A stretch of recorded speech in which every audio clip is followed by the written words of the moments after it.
2.5 বছর ধরে অসুস্থ ছিল পুরো আর কি।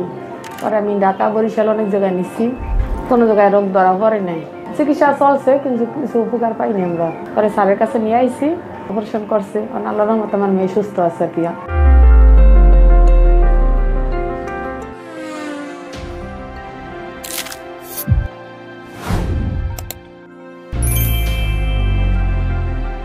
আসসালামু আলাইকুম।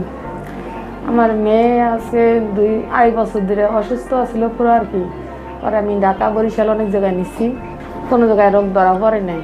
চিকিৎসা চলছে কিন্তু কিছু উপকার পাইনি আমরা। পরে এই স্যারের কাছে একজনের ঠিকানা দিছে, পরে স্যারের কাছে নিয়ে আইছি। আসিবার স্যারে আবার বলছে যেটা আমি দেখি চেষ্টা করি। তারপরে কি স্যারে দেখছে, দেখার পরে অপারেশন করছে। আল্লাহর রহমতে আমার মেয়ে সুস্থ আছে আর কি। কি সমস্যা ছিল? আসছিল টিউমার জাতীয় জিনিস হয়েছিল, সেটা অপারেশন করছে স্যারে। এখন তো সুস্থ আছে, আল্লাহর রহমতে আমার মেয়ে অনেক ভালো আছে।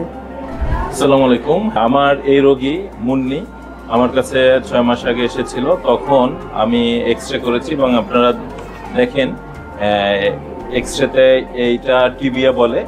এই টিবিয়ার ভিতরে, এই বোনসের ভিতরে তার টিউমার, অনেক বড় টিউমার। এখান থেকে শুরু করে পুরোটা বোনস, পুরোর হাড্ডিটাই টিউমার। প্রায় 3 ভাগের 2 ভাগ অংশ জুড়েই এই টিউমারটা রয়েছে। এই টিউমারের নাম হলো অ্যানিউরিজমাল বোন সিস্ট। এটা হাড্ডির মধ্যে হয়ে থাকে। পরবর্তীতে অপারেশন করে সমস্ত টিউমার রিমুভ করা হয়েছে। আমার রোগী এখন আলহামদুলিল্লাহ পুরোপুরি সুস্থ।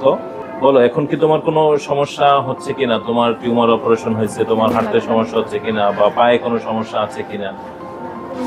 কোনো সমস্যা নেই আলহামদুলিল্লাহ।